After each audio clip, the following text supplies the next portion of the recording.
सो 10th standard के students हो जाओ तैयार, क्योंकि आपके लिए एक और बहुत ही ज़्यादा ज़बरदस्त और इंपॉर्टेंट वीडियो में लेकर आ गया हूँ। जी हाँ दोस्तों, हिस्ट्री के लिए एक बहुत इंपॉर्टेंट क्वेश्चन आता है जो कि होता है कंसेप्ट चार्ट। अब कंसेप्ट चार्ट का मतलब होता है आपको बॉक्सेस दिए होते हैं जिसमें आपको फिलअप करना होता है। फ्लो चार्ट्स बोल लो, कंसेप्ट चार्ट बोल लो, टाइम लाइन बोल लो, तो ऐसे जितने भी क्वेश्चंस आपके टेक्स्ट बुक के हिसाब से 9 के 9 चैप्टर्स के बन सकते हैं वो सारे क्वेश्चंस मैं लेकर आ गया हूं। और अगर कोई व्यक्ति, कोई स्टूडेंट अगर ये वीडियो पूरा देख लेता है तो उसका कंसेप्ट चार्ट का दिक्कत प्रॉब्लम खत्म हो जाता है। लगभग ये क्वेश्चन 4 मार्क्स का आता है, क्वेश्चन नंबर 2A में। तो हिस्ट्री का जैसे मैं लेकर आ रहा हूं वैसे में पॉलिटिकल साइंस का भी एक वीडियो लेकर आने वाला हूं सेम, इसके बाद आपको पॉलिटिकल साइंस का भी देखने मिल जाएगा। और ऐसे कई अनगिनत बहुत सारे इंपॉर्टेंट वीडियोस हम इस चैनल पे डालेंगे। वीडियो सेक्शन में आप चेकआउट करते रहना और लाइव सेक्शन में भी जो इंपॉर्टेंट चैप्टर्स के रिवीजन होते रहेंगे वो भी आप देखते रहना। तो मन लगा के पढ़ाई करो, क्योंकि ये सब्जेक्ट्स याद करने वाले सब्जेक्ट्स है। ज़्यादा टाइम सेल्फ स्टडी पे देना। स्टार्टिंग से ही बोल बोल के थक गया कि सेल्फ स्टडी पे फोकस करो। जिन्होंने किया है उनके पेपर अच्छे गए हैं, जिन्होंने नहीं किया है सिर्फ लास्ट मोमेंट पे आते हैं कि कहीं से कुछ मिल जाए, उसके भरोसे रहते हैं, तो भाई दिक्कत आती है वैसे में। ठीक है, तो अच्छे से पढ़ाई करना है, मन लगा के पढ़ाई करते रहो और फटाफट से वीडियो को जितना भी हो सके अपने फ्रेंड्स के साथ, सबके साथ शेयर कर देना।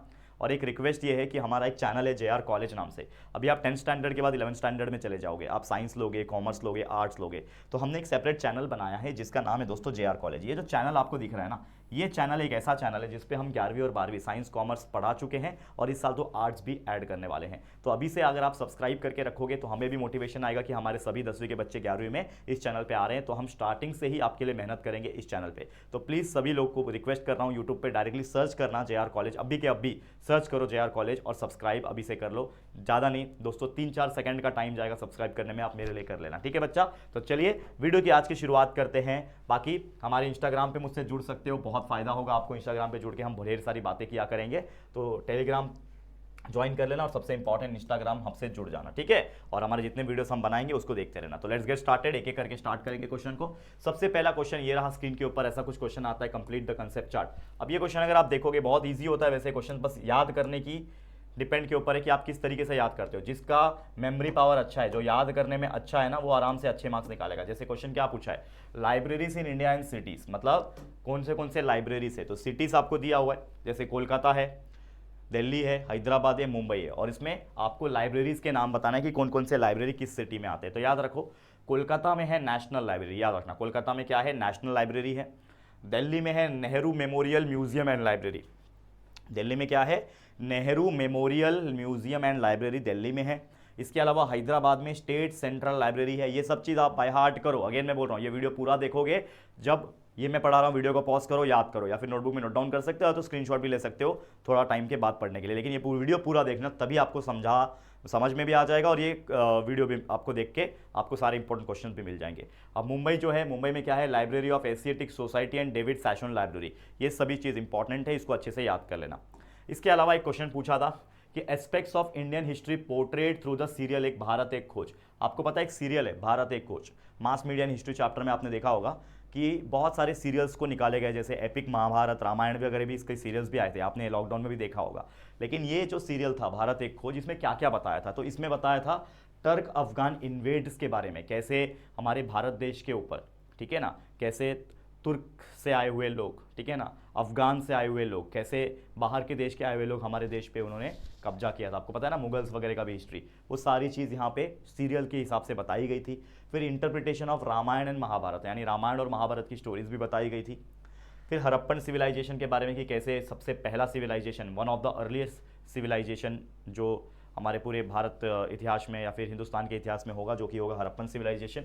वैसे Mauryan period, Maurya dynasty, Maurya umpire आपको पता ही होगा, बहुत फेमस है, चंद्रगुप्त मौर्य, ठीक है ना। तो उस टाइम का जो भी चीज़ था वो यहाँ पे इस सीरियल में दिखाने की कोशिश की थी। तो ये 4 चीज़ आपको याद कर लेना है, बाय हार्ट कर लेना है।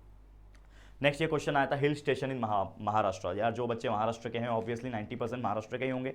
जो बच्चे महाराष्ट्र हैं उनको पता है ये माथेरान इतना फेमस हिल स्टेशन है, लोनावाला हर कोई जाता होगा, महाबलेश्वर, ठीक है ना, महाबलेश्वर, चिखलधारा। तो ये चारों में से मैं 3 तो जा चुका हूँ, क्योंकि मैं खुद महाराष्ट्र में रहता हूँ। तो लोनावाला जा चुका हूँ, माथेरान जा चुका हूँ, महाबलेश्वर जा चुका हूँ। अगर आप इसको देखना चाहते हो तो एग्ज़ाम के बाद हमारा चैनल है JR व्लॉग्स करके, उस पर ज़रूर से आ जाना। उस पर हम लोग प्लानिंग किए हैं कि एग्ज़ाम की छुट्टियों के बीच में हम बहुत सारा गेम्स एंड बाकी चीज़ें कराएंगे आप लोग को। तो हमारा चैनल है JR व्लॉग्स, ठीक है बच्चा, क्या नाम है, JR व्लॉग्स। हेल्प कर सकते हो आप हम लोग को इसमें, ठीक है ना। चैनल को जाके सब्सक्राइब कर सकते हो अगर आप करना चाहोगे तो, अगर आप मुझसे पर्सनल लेवल पे जुड़ना चाहते हो। हाँ, अगर आपको मेरे से कोई लेना देना है नहीं, ठीक है ना, कौन है राहुल सर, क्या ही करना है, ठीक है ना, आते पढ़ाते जाते हैं फ्री ऑफ कॉस्ट, कुछ लेना देना नहीं है तो मत करो। लेकिन अगर आप चाहते हो मेरे से जुड़े रहो, मेरी भी हेल्प कर लो इस ब्लॉग चैनल को बड़ा करने में, तो जरूर से सब्सक्राइब कर लेना, ठीक है। JR ब्लॉग्स को समझ में आ गया। चलो आगे बढ़ जाते हैं। नेक्स्ट क्या क्वेश्चन है, टाइप्स ऑफ टूरिज्म, कौन कौन से टाइप के टूरिज्म होते हैं, इसके ऊपर भी आया था। देखो तो बहुत सारे टाइप है वैसे तो याद रख लो, हिस्टोरिकल टूरिज्म है, ज्योग्राफिकल टूरिज्म है, एग्रो टूरिज्म है, वैसे हेल्थ टूरिज्म है। तो ये सारी चीज़ें आपको याद रहनी चाहिए, ठीक है। बहुत सारी चीज़ें हैं वैसे एक टाइमलाइन आया था, बहुत इंपॉर्टेंट है, देखो बहुत ईजी है भी है, टाइमलाइन याद रखना, ईयर्स दिया हुआ है और नीचे क्या क्या हुआ था। तो 1985 में काजीरंगा नेशनल पार्क का फॉर्मेशन हुआ था, याद रखना 1985 में, ऐसे याद रख लो 1985, 85 काजीरंगा, 85 काजीरंगा, 85 काजीरंगा, ऐसे बाय हार्ट करो, क्योंकि ये बाय हार्ट करने वाला, रट्टा लगाने वाला ही सब्जेक्ट है, तो याद रहना चाहिए। जिसका मेमोरी पावर अच्छा है, जो याद रख सकता है, वही करेगा, अच्छा मार्क्स निकालेगा। तो 1985 काजीरंगा नेशनल पार्क, फिर 1987 में याद रखना सुंदरबन नेशनल पार्क, ठीक है ना, 2012 में वेस्टर्न घाट्स और 2014 में ग्रेटर हिमालय नेशनल पार्क। तो ये चीज़ें याद रखनी है, बहुत सिंपल। आगे बढ़ जाते हैं। नेक्स्ट क्वेश्चन क्या है यहाँ पे, देखो नोटेबल स्कॉलर्स इन यूरोप, यानी जितने भी स्कॉलर्स थे यूरोप के, कौन कौन थे। आपने हिस्टोरियोग्राफी चैप्टर पढ़ा ही है, पहला वाला उसी का है ये।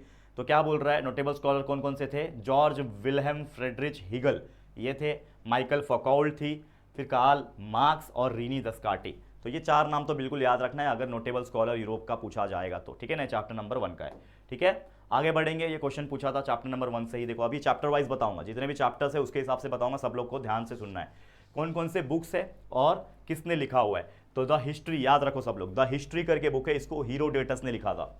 द हिस्ट्री जो बुक है उसको हीरोडोटस ने लिखा था। The discourse on the method, इसको रीनी डेस्कार्टी ने लिखा था, याद रखना, the discourse on the method, Rene डेस्कार्टी।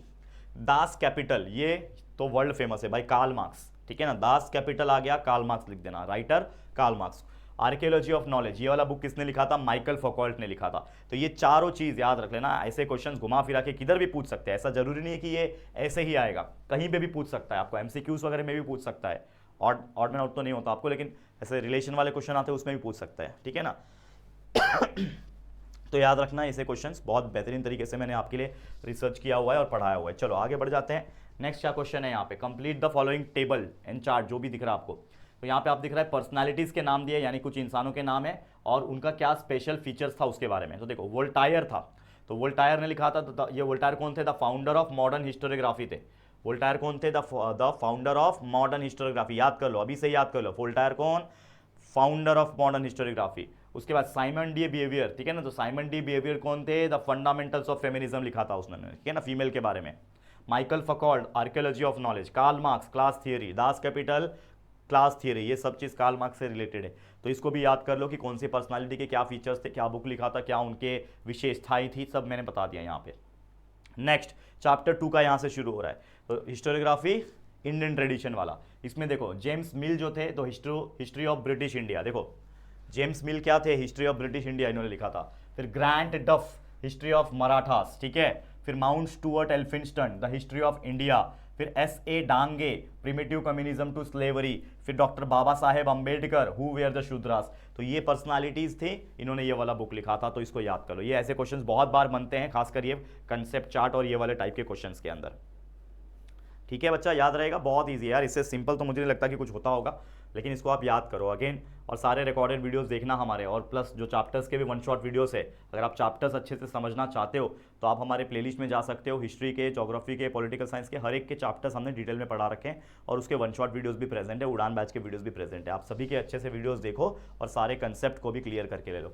Next अगर मैं बात करूँ, हमारा अगला जो टॉपिक है, ideological schools of historiography in the post independence era, यानी इंडिपेंडेंस होने के बाद आइडियोलॉजिकल स्कूल कौन थे हिस्टोरियोग्राफी के लिए। तो पहला था मार्क्सिस्ट हिस्ट्री, दूसरा था सुबाल्टर्न हिस्ट्री और तीसरा था फेमिनिस्ट हिस्ट्री। और एक मैं सजेशन आपको दूंगा कि ये तीनों के तीनों को ना अच्छे से याद कर लेना, क्योंकि इन तीनों में से कोई ना कोई शॉर्ट नोट्स में भी पूछने की संभावना होती है। तो ये तीनों के तीनों को ना थियरी के हिसाब से भी याद कर लेना कि मार्क्सिस्ट हिस्ट्री क्या था। वैसे इतना याद रख सकते हो कि ये जितने हिस्ट्री थे ये पोस्ट इंडिपेंडेंस के बाद आपका आइडियोलॉजिकल स्कूल थे हिस्टोरियोग्राफी के, पोस्ट इंडिपेंडेंस के बाद। लेकिन ये मार्क्सिस्ट हिस्ट्री, सुबाल्टर्न हिस्ट्री और फेमिनिस्ट हिस्ट्री, इन तीनों का भी प्रॉपर एक्सप्लेनेशन जो भी रहेगा आपके पास नोट्स में, इसको बाय हार्ट कर लेना, क्योंकि इसके ऊपर तीनों में से कोई भी शॉर्ट नोट्स पूछने की संभावना हर साल रहती है, तो अच्छे से कर लेना। नेक्स्ट कंसेप्ट चार्ट फिर से आ गया, देखो पहला है फेमिनिस्ट हिस्टोरियम देयर राइटिंग, मतलब बहुत सारी फीमेल्स हैं यहाँ पे और उन्होंने कौन सा बुक लिखा था, राइटिंग्स क्या है उनकी, ये सब चीज़ आपको यहाँ पे दिखाया हुआ है। ठीक है, देख पा रहे हो आप लोग, बहुत ईजी है। तो चलो फटाफट से देखते हैं। तो सबसे पहले यहाँ पे आप देखने मिल रहे होंगे ताराबाई शिंदे। तो ताराबाई शिंदे का तो स्त्री पुरुष तुलना, ताराबाई तुलना याद रखना, ताराबाई टी तुलना, टी ताराबाई तुलना, मतलब ताराबाई कहीं पे दिख गया तो स्त्री पुरुष तुलना याद रख लेना। पंडित रामाबाई जो थी उन्होंने the high cast Hindi women book लिखा था। फिर मीरा कोसाम्बी जो थी उन्होंने क्रॉसिंग थ्रेशोल्ड फेमिनिस्ट एसे इन सोशल हिस्ट्री लिखा था। और डॉक्टर शमीरा रिगी जो थी उन्होंने राइटिंग कास्ट, राइटिंग जेंडर और रीडिंग दलित वुमेन्स टेस्टिमनीज ये लिखा था। तो ये चारों चीज़ फीमेल हिस्टोरियंस है, उनकी राइटिंग्स है, वो आपको याद कर लेना है, बहुत अच्छी तरीके से बाय हार्ट कर लेना है। ठीक है, याद रहेगा बच्चा। अगले क्वेश्चन पे चलते हैं। नेक्स्ट क्वेश्चन क्या है यहाँ पे, complete the following concept chart, ऐसा कुछ क्वेश्चन आया था, नेशनलिस्टिक हिस्टोरियोग्राफर्स इन इंडिया। तो इंडिया में कौन कौन से नेशनलिस्टिक हिस्टोरियोग्राफर थे, याद रखना, इंडियंस की बात हो रही है, इंडिया की। तो विष्णु शास्त्री चिपलुनकर ये याद रख लो, राजेंद्र लाल मिश्रा याद रख लो, वी.के. रजवाड़े याद रख लो और राधा कुमुद मुखर्जी, ये चार नाम आपको एटलीस्ट याद रहना चाहिए। कभी भी कुछ क्वेश्चन आया नेशनलिस्टिक हिस्टोरियोग्राफर्स ऑफ इंडिया के ऊपर तो ये चार नाम आपको याद रहने चाहिए। करेक्ट है, क्लियर, तो इतना तो आपको याद करके चलना है। ओके बच्चा, चलो आगे बढ़ते हैं। चलो next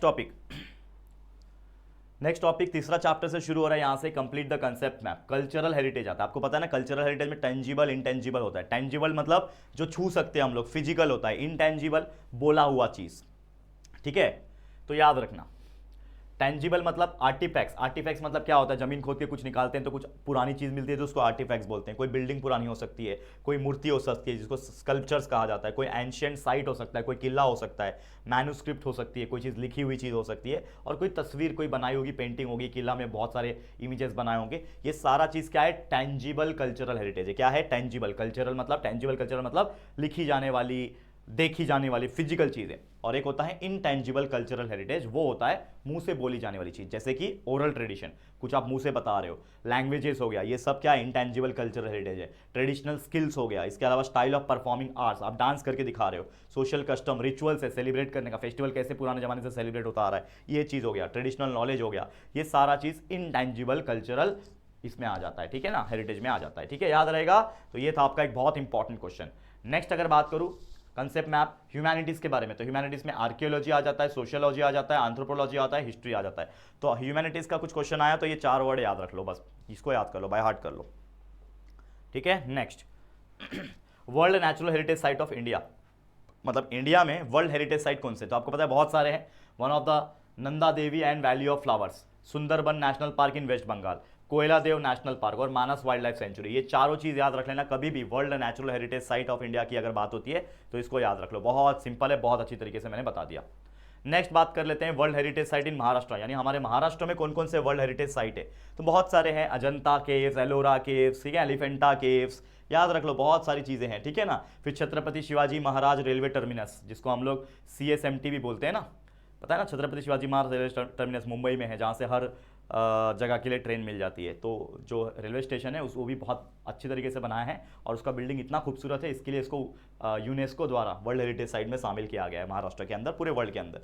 the Victorian and the art deco assemble of Mumbai, तो ये सब चीज़ आपको याद रख लेना है, बहुत सिंपल है यार, मतलब क्या ही बताऊँ मैं, बस आपको बाय हार्ट करते जाना है, सब चीज़ें मैं एक्सप्लेन करते जा रहा हूँ धीरे धीरे करके। जैसे चैप्टर 4 का एक क्वेश्चन आया था कि भाई टेम्पल के आर्किटेक्चर, जैसे आर्किटेक्चर दो तरीके का होता है, नागर स्टाइल होता है और द्रविडियन स्टाइल होता है, तो उसका कैरेक्टरिस्टिक्स और उसका बताना है। तो नागर स्टाइल का जो टेंपल होता है वो नॉर्थ इंडिया में पाया जाता है, जिसमें क्या होता है, cruciform ground plan and curvilinear tower, tower जो होता है आपने देखा होगा इस तरीके से गुम्बज टाइप का होता है, मंदिर ऊपर ऐसा गोल टाइप का होता है, तो वो नॉर्थ साइड में ही देखने मिलता है। कर्विलिनियर टावर होता है और क्रूसिफॉर्म ग्राउंड प्लान होता है, जिसमें हाई गोपुरम होता है, ठीक है ना। एक सेकेंड,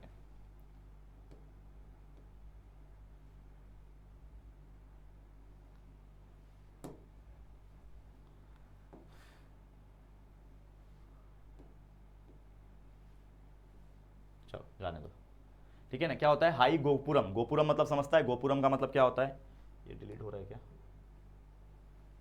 एक मिनट फटाफट बता देता हूँ, एक सेकंड रुक जाओ, जस्ट 1 सेकंड, फटाफट बता देता हूँ।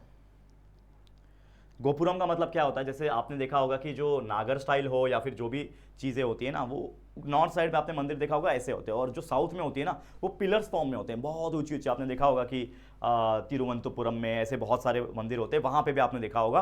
तो ये सारी चीज़ें जो है वो आपको देखने मिल जाती है। तो फटाफट से सभी बच्चे यहाँ पे देख लें, और मैं जो चीज़ें अभी बताने जा रहा हूँ इसको अच्छी तरीके से समझ लें, ठीक है। चलो आ जाते हैं फिर से वही टॉपिक पे। डोंट वरी, आपका जो फाइल है वो सही सलामत है यहाँ पे, ठीक है ना, समझ में आ रहा है। तो देखो यहाँ पे क्या चीज़ हो रही है, यहाँ पे high gopuram porches pillared halls and a tank which is called the Pushkarni, याद रखना।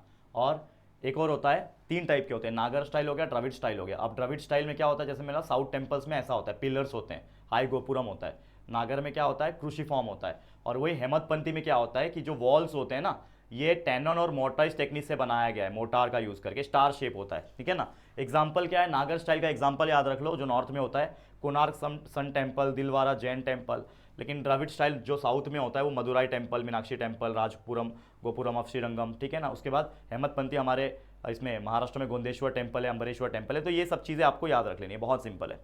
नेक्स्ट याद रख लो, बहुत मस्त टॉपिक है। क्या बोल रहा है ये, क्या बोल रहा है, क्या बोल रहा है, इंडियन क्लासिकल डांस फॉर्म, ठीक है। क्या बोल रहा है, इंडियन क्लासिकल डांस फॉर्म। तो ये जो डांस फॉर्म होता है जनरल तौर पे कौन कौन से होते हैं, जैसे ओडिशा में होता है ओडिसी डांस, नॉर्थ इंडिया में होता है कथक, तमिलनाडु में भरतनाट्यम और महाराष्ट्र में लावनी डांस। तो ये चार टाइप के डांस होते हैं इंडियन क्लासिकल डांस फॉर्म, इसको याद रख लो।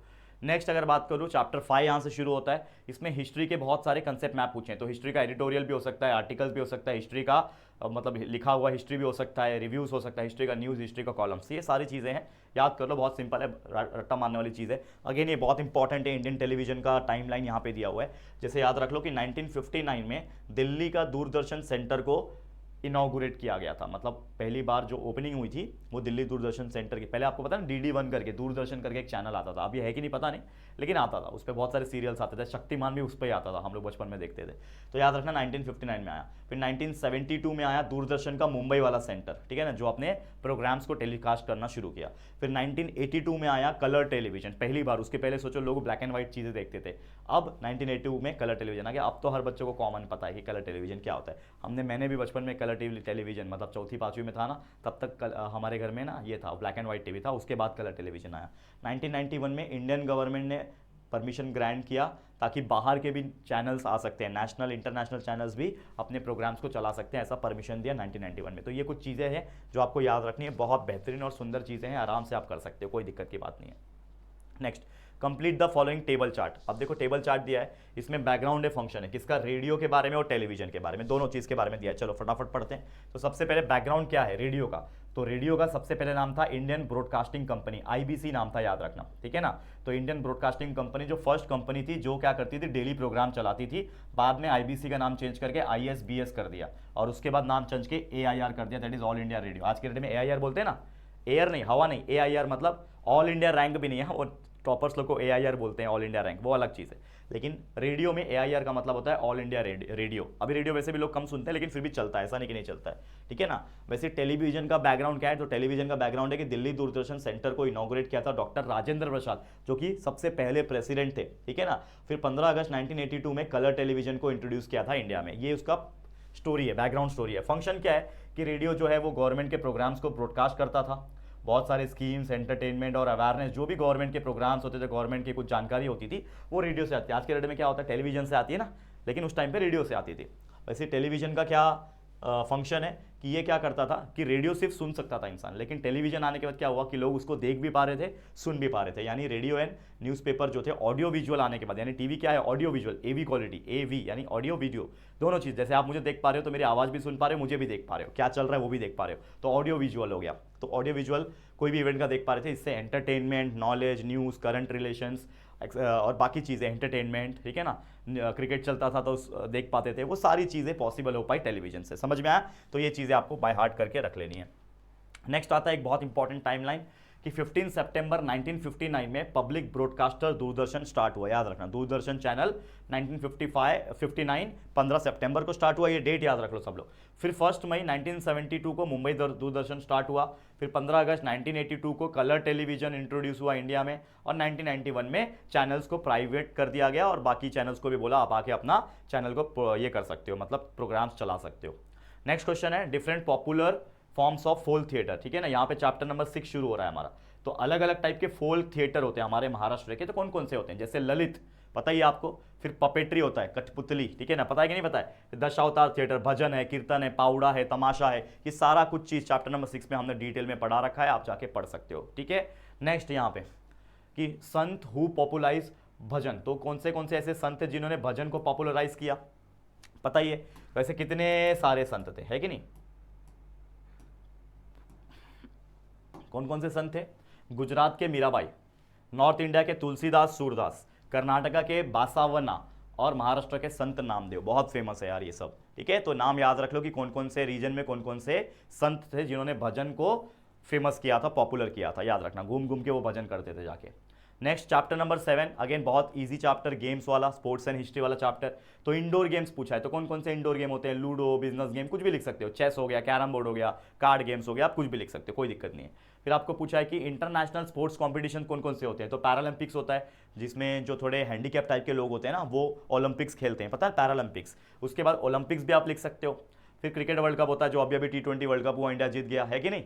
फुटबॉल वर्ल्ड कप होता है, वैसे ही कॉमनवेल्थ गेम्स होता है, बहुत सारे ऐसे वर्ल्ड कप्स हैं, गेम्स है जो इंटरनेशनल लेवल पे होते हैं, याद रखना। नेक्स्ट यहाँ पे आता है complete the concept chart of chapter number 8, जिसमें टूरिज्म वाले, टूरिज्म एंड हिस्ट्री वाला चैप्टर। तो टाइप्स ऑफ टूरिज्म बहुत सारे होते हैं, स्पोर्ट्स के लिए जा रहे हो तो स्पोर्ट्स टूरिज्म हो गया, हिस्ट्री का कुछ देखने जा रहे हो हिस्टोरिकल टूरिज्म, जोग्राफिकल साइट देखने जा रहे हो जोग्राफिकल टूरिज्म, एग्रीकल्चर का कुछ सीखने और देखने जा रहे हो तो एग्रो टूरिज्म, रिलीजियस के बारे में देखने जा रहे हो रिलीजियस टूरिज्म, और हेल्थ टूरिज्म। तो ये बहुत सारे टाइप के टूरिज्म है, इसको आप अच्छी तरीके से याद कर सकते हो, है कि नहीं। बहुत इजी कॉन्सेप्ट्स होते हैं यार, ये इतने इजी होते हैं कि बस आपको इसको मेमोरी में रखना है अपने, और मेमोरी में रखने के लिए इसको बाय हार्ट करना पड़ेगा और टाइम देना पड़ेगा। अगेन तो जो बच्चा टाइम देगा, अच्छे से पढ़ाई करेगा, वो अच्छा मार्क्स निकालेगा, ये तो गारंटी है। नेक्स्ट है यहाँ पे हिल स्टेशन महाराष्ट्र, ये तो बता चुका हूँ, महाबलेश्वर, लोनावाला, खंडाला, पंचगनी, बहुत सिंपल है, ठीक है ना। इंडियन म्यूजियम कौन कौन से, जैसे अभी अभी थोड़ी देर पहले बताया कि कोलकाता में है, हैदराबाद में है, अहमदाबाद में है, मुंबई में है। तो कोलकाता इंडियन म्यूजियम कोलकाता में है, इंडियन म्यूजियम जो है कोलकाता में है। मुंबई में छत्रपति शिवाजी महाराज वास्तु संग्रहालय है। हैदराबाद में सालार जंग म्यूजियम भी है, और थोड़ी देर पहले बताया मैंने वो भी है, ठीक है ना। JR व्लॉग्स चैनल पे भी मैंने एक ना व्लॉग बनाया, ये वाले म्यूजियम में मैं गया हूँ। तो हमारा JR व्लॉग्स वाला चैनल, इसलिए मैंने आपको बोला था शायद JR व्लॉग्स देख लो, जाके सब्सक्राइब कर लो, वहाँ पे बहुत सारे मैंने व्लॉग्स बनाए हुए, क्योंकि जब वैकेशन होता है ना तो मेरे पास टाइम होता है, तो मैं अलग अलग स्टेट्स में अलग अलग जगह जाके मैं एक्सप्लोर करना पसंद करता हूँ, और मैं छोटे छोटे क्लिप्स व्लॉग बनाता हूँ। आई नो व्लॉग्स बहुत वायरल नहीं है, मुझे पता है, मैं कोई व्लॉगर थोड़ी हूँ, मैं तो पढ़ाने वाला एक नॉर्मल सा टीचर हूँ, मैं तो आपको पढ़ाता हूँ। लेकिन अब बच्चे आप प्यार दोगे तो डेफिनेटली हमको अच्छा लगेगा, ठीक है। तो आप जाके चेकआउट कर लेना वैकेशन के बाद, अभी सब्सक्राइब करके रख लो, ताकि वैकेशन में हम लोग कुछ भी डालेंगे आप हमसे जुड़ोगे तो मजा आएगा वहाँ पे, ठीक है ना। अहमदाबाद में है the calico museum of textile, तो ये सब चीज़ें आप याद रख सकते हो, बहुत सिंपल है। नेक्स्ट बात कर लेते हैं, एक बहुत इंपॉर्टेंट कंसेप्ट चार्ट है, टाइप्स ऑफ एनसाइक्लोपीडिया, याद रखना। तो कौन कौन से टाइप के एनसाइक्लोपीडिया होते हैं, डिक्शनरी होता है, कॉम्प्रिहेंसिव एनसाइक्लोपीडिया जिसको विश्वकोश कहा जाता है, फिर एक है एनसाइक्लोपैडिक लिटरेचर होता है जिसको कोशादृश कहा जाता है, और एक होता है इंडेक्सेस। ये चारों याद रख लेना, ये टाइप्स ऑफ एनसाइक्लोपीडिया है, बहुत जरूरी टॉपिक है, तो इसको रट्टा मार लो, याद कर लो, प्रैक्टिस कर लो। एक लास्ट पे आ जाते हैं जो कि है कंप्लीट द फॉलोइंग टाइमलाइन, जिसमें आपको अलग अलग इंडियन एनसाइक्लोपीडिया का टाइमलाइन दिया हुआ है। जैसे 1876 पे, बहुत इंपॉर्टेंट है, याद रखना, 1876 में भारतवर्षीय प्राचीन ऐतिहासिक कोश था, वो याद रखना। फिर 1932 में भारतवर्षीय प्राचीन चरित्र कोश था, इसको पहले भी मैंने बता दिया है। 1937 में भारतवर्षीय मध्ययुगीन चरित्र कोश था। 1946 में भारतवर्षीय अर्वाचीन चरित्र कोश था, और 1969 में प्राचीन भारतीय स्थल कोश था। तो ये सब चीज़ आप बाय हार्ट कर लो, याद कर लो, मैं नहीं जानता आप कैसे करोगे, लेकिन याद कर लेना। मेरा काम था आपके लिए पढ़ाना, एक्सप्लेन भी करना और वीडियो बनाना, तो कंटिन्यूस वीडियोज़ मैं बनाऊंगा, बना भी रहा हूँ। बस आप लोग हमारे वीडियो सेक्शन में जाके चेक कर लो कि क्या क्या इंपॉर्टेंट वीडियोस आ रहे हैं, उन सभी वीडियोस को देखो, पढ़ो और आगे बढ़ते रहो। तो मेरी तरफ से ऑल द वेरी बेस्ट। पता नहीं कब वो कौन सा दिन होगा जब शायद आप मेरे से आखिरी बार या फिर आखिरी बार पढ़ रहे होंगे, वीडियो देख रहे होंगे। तो सभी लोग को रिक्वेस्ट है कि जरूर से प्यार देना। हमारा JR कॉलेज का जो चैनल है 11-12 का, उस पर अभी से जुड़ जाओ, अभी से जाओ, सब्सक्राइब करो। फिर से बता देता हूँ, जो नहीं पता जिनको, फिर से एक बार लिख कर बता देता हूँ, हमारा 11-12 के चैनल का नाम है JR कॉलेज। सभी लोग से रिक्वेस्ट है कि अभी के अभी जाके इसको सब्सक्राइब कर लेना। अगर आप साइंस, कॉमर्स, आर्ट्स मेरे साथ पढ़ना चाहते हो, हमारी पूरी JR की टीम के साथ पढ़ना चाहते हो, तो ज़रूर से जुड़ जाना, मज़ा आएगा। और व्लॉगिंग चैनल पे JR व्लॉग्स पे भी जुड़ सकते हो, वहाँ पे वैकेशन में मजा करेंगे। तो ऑल द वेरी बेस्ट, आज के लिए इतना ही। इसी के साथ ये वीडियो एंड करते हैं। और अगर आपको अच्छा लगा है, हमारी मेहनत पसंद आ रही है, तो प्लीज़ दिल से वीडियो को लाइक कर देना है, शेयर करना अपने सभी दोस्तों के साथ, जितना हो सके ना शेयर कर दो। और पहली बार चैनल पर आए हो ना, तो चैनल को सब्सक्राइब करके बेल आइकन को भी प्रेस कर देना, ठीक है दोस्तों। चलो फिर आपके साथ जल्दी मुलाकात होगी किसी और नए वीडियो में, तब तक के लिए thank you, take care and good bye.